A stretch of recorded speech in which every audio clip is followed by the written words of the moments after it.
Alors, est-ce qu'on m'entend? Est-ce qu'on m'entend? Eh bien, chers amis, nous sommes de retour. On vient du coup d'écouter Laurine Faro, qui va du coup me rejoindre pour la partie musicale, qui arrive dans un quart d'heure. Avant cela, comment ça va se passer? C'est assez simple. J'avais l'envie de terminer cette petite partie cinéma par une interview. Voilà, il y a de cela environ un mois, je suis rentré dans cette salle de spectacle et puis je suis allé donc à la rencontre de Michel qui du coup chapeaute aussi tout ce projet, et il écoutait un artiste, un son d'un rappeur qui se nomme Kondo.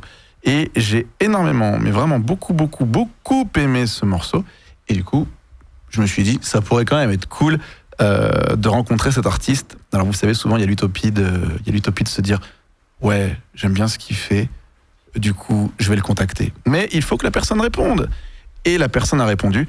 Et du coup ce qui s'est passé, eh bien c'est tout simple. J'ai contacté Kondo et je lui ai dit écoute, voilà, j'aime beaucoup la musique que tu fais, et j'aimerais beaucoup te rencontrer et faire une interview. Et il m'a dit, il n'y a aucun souci Ben. Et du coup, entre ce moment-là et le moment de l'interview, il y a eu un mois. Voilà, c'est souvent comme ça que ça se passe. C'est souvent comme ça que ça se passe. Vous savez, quand vous faites des interviews, quand vous demandez des rencontres, surtout pendant le Covid, on vous dit oui, puis non. Il y a ce moment où on vous dit, ok, on fait un téléphone, on fait un appel téléphonique. Les appels téléphoniques, c'est pas du tout mon fort. J'aime pas du tout. Je pense que vous avez compris que BLP Radio, c'est avant tout un projet humain, et on fait les choses physiquement parlant. Ce projet, c'est aussi ça, c'est de l'humain. Il y a beaucoup de gens qui se sont investis sur cette petite émission. On est environ à peu près, sachez-le, chers amis, chers auditeurs et chères auditrices, on est environ 30 à 40 sur ce projet. Donc je les remercie toutes et tous de se donner autant de mal et de donner autant de temps à l'art, parce que l'art c'est important, et on en parlera du coup dans cette dernière partie, qui est la musique. Donc voilà, c'était un petit temps qu'on a pris, voilà, pour se dire les choses, pour se dire que ouais, l'art c'est cool, ouais, on s'amuse bien ensemble, les artistes qui viennent sont talentueux, ils chantent, ils se donnent, ce qui rend cette émission qualitative, et moi ça m'intéresse vraiment de pouvoir montrer au monde que les gens ont du talent en fait, et que toi petite fille ou toi petit garçon, si tu m'entends, si t'es dans ta chambre et que tu te dis putain, il n'y a plus de place en fait. Il n'y a plus de place. Il y a toujours de la place. Il y a toujours de la place, et je pense que cette émission, elle sert aussi à ça. Elle sert à dire aux gens, les gars, si vous avez un projet, si vous avez un message, si vous avez quelque chose à dire au monde, venez, faites-le. On n'est pas grand-chose, mais on pourra peut-être vous aider. Et Marius Niolet, que vous avez vu en début de partie, c'est comme ça que ça s'est passé. On s'est rencontrés dans un bar, ça chantait plutôt bien, avouez-le. Et il avait rien, il avait pas de compo, il avait que dalle. Mais viens, chante et fais. Chante et aime ce que tu fais. Et au final, il a aimé ce qu'il a fait. Et tous les artistes qui sont là aujourd'hui ont aimé ce qu'ils ont produit, et aiment ce qu'ils font, aiment ce qu'ils donnent. Et rien que pour ça, je tenais à dire merci à toutes ces personnes qui se donnent et qui se mobilisent pour cette émission. Voilà. Jade-Lou, tu en fais partie. Tu en fais partie de ces petites mains qui viennent et qui nous donnent du courage, qui nous donnent du temps. Jade-Lou vient de Dordogne, pour vous dire. Donc merci à toi. Tu fais partie de ceux qui font que ça avance et qui font que ça progresse. Je suis en train de voir le dernier artiste qui arrive, pareil, un talent fou, un talent immense il s'appelle Théo, et il habillera du coup la partie musicale, et c'est un très grand plaisir de l'avoir sur scène, et c'est un très grand plaisir de pouvoir lui dire que c'est super ce qu'il fait, comme ce que font tous ces artistes. Et du coup je termine ce laïus pour lancer cette fameuse interview, parce qu'on a démarré de là, on a quand même démarré de l'interview de Kondo, et donc c'est une pastille vidéo que je vous offre sur BLP Radio. Voici l'interview de Kondo. Salut, c'est KOHNDO, j'espère que ça va. On est sur les 10 heures des chroniques de Gigi Ben. Bienvenue. Qu'est-ce qu'apporte la musique pour toi au monde, et qu'est-ce qu'elle représente? Pour moi, la musique, c'est quelque chose qui vient toucher l'âme, et c'est l'occasion en fait de faire que chacun d'entre nous, on soit les éléments d'une même partition. Je vis pour la musique, ressens la vie par la musique, se manifeste mon esprit quand ce monde devient la musique. En fait, l'idée, c'est on est tous comme les éléments d'une partition. On se rassemble les uns les autres et on fait en sorte que notre société, elle soit fondée par chacun. Pour moi, la musique, c'est ça. C'est des gens qui se rassemblent pour finalement faire une œuvre collective. Pour moi, la musique, c'est quelque chose qui m'a bercé. C'est grâce à la musique que j'ai pu faire un maximum de rencontres, que j'ai eu la chance, notamment de faire la connaissance de Zoxy, d'Ego Size, de Daddy Larty, Roca, Raphaël, tous les gens que j'ai pu côtoyer au tout début de ma carrière musicale. Et c'est parce que j'ai fait de la musique que j'ai pu voyager à travers le monde. Je me souviens, après mon deuxième album, De Pieds sur Terre, rentrer chez moi, pour le coup, ma mère me prend à partie dans le salon. Et puis, elle me dit comme ça, sur un ton assez apaisé, Kondo, continue à faire ta musique.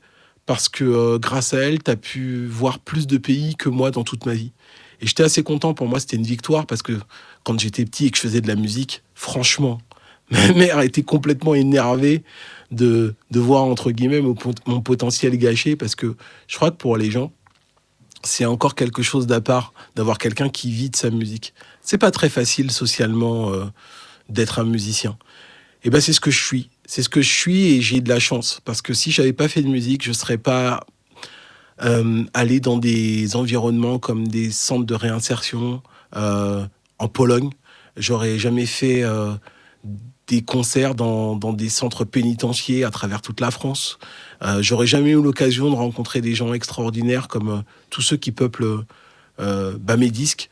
Je me rappelle de gens qui étaient mes héros quand j'étais jeune. Je pense à M. Weedy, je pense à Dynasty, je pense à Lionel Day, je pense à Aware, je pense à Cozy, je pense à DJ Fab. Tous ces gens-là, j'ai eu le plaisir de les côtoyer.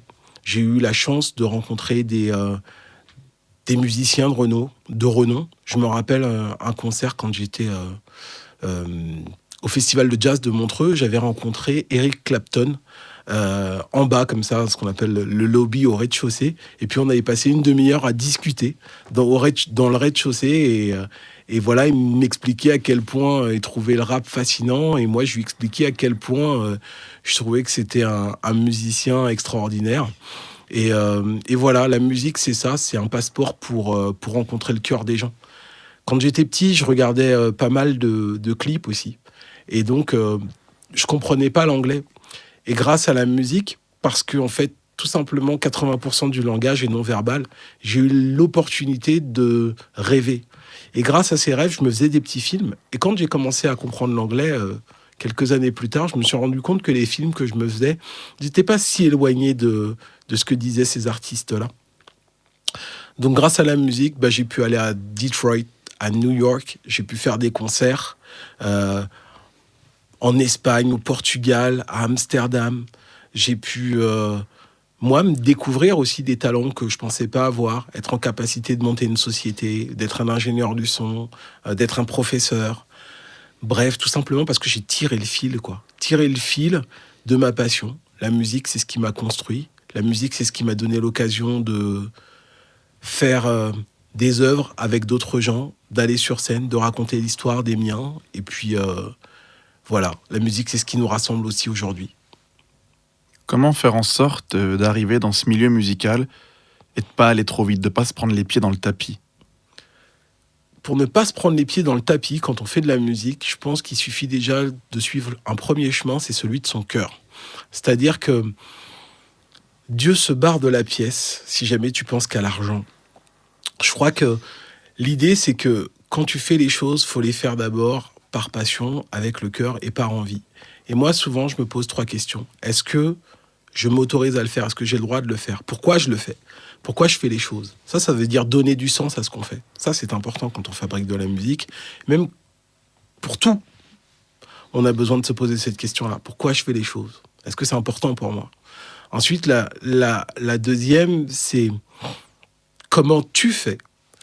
Et grâce à cette question-là, j'ai pu aller loin parce que tous les gens qui m'entouraient, quand moi j'étais rappeur, je côtoyais des gens qui étaient beatmakers, qui faisaient des instrus, qui étaient compositeurs. Et je leur demandais, mais comment tu fais? Et donc, en m'expliquant, ils m'ont donné aussi le goût de faire. Et donc, moi aussi, après, j'ai commencé à être un peu plus compositeur et définitivement compositeur.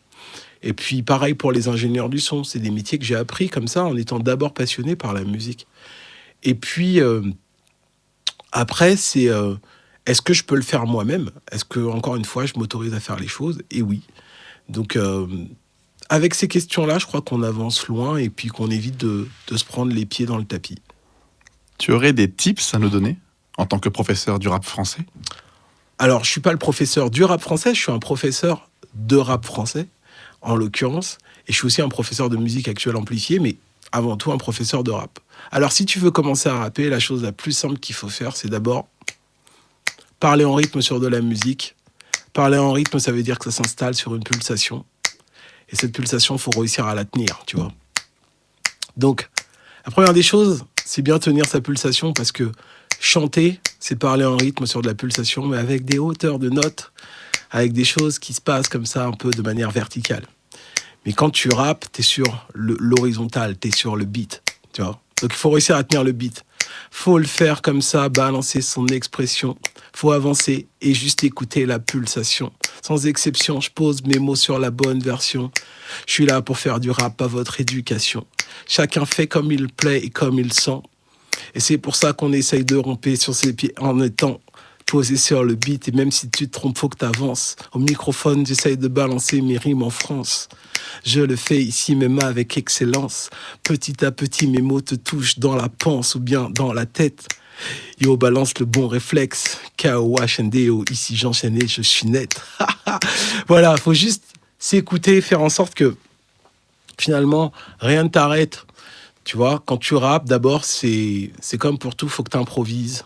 Faut que tu écoutes la pulsation, faut que tu écoutes le rythme qu'il y a en toi, faut que tu écoutes le battement, puis il faut que tu te calmes. En fait, plus tu es nerveux, moins tu y arrives. Plus tu es détendu, plus tu y arrives. Pulser, entendre. Et puis, après, il y a des trucs... à partir de là, tu peux commencer petit à petit à chanter, tu vois. Voilà. Et puis, tu travailles ta voix, tu travailles ton organe, tu ouvres la bouche, tu respires. Voilà. Tout est une question de respiration. Et au final, la respiration, ça rejoint l'inspiration. On est le 16 mai aujourd'hui. Qu'est-ce qui se passe pour toi? Le 16 mai 2021. Le 16 mai 2011, je sortais mon 3e album. Il s'appelle Soul Inside. Et grâce à des gens comme toi, Benji, grâce à des gens comme vous, j'ai eu l'occasion de pouvoir réécouter mon album. Et je me suis dit qu'il y avait beaucoup de choses que j'avais gardées dans la boîte. Il y avait j'ai des morceaux comme ça qui ne sont pas sortis.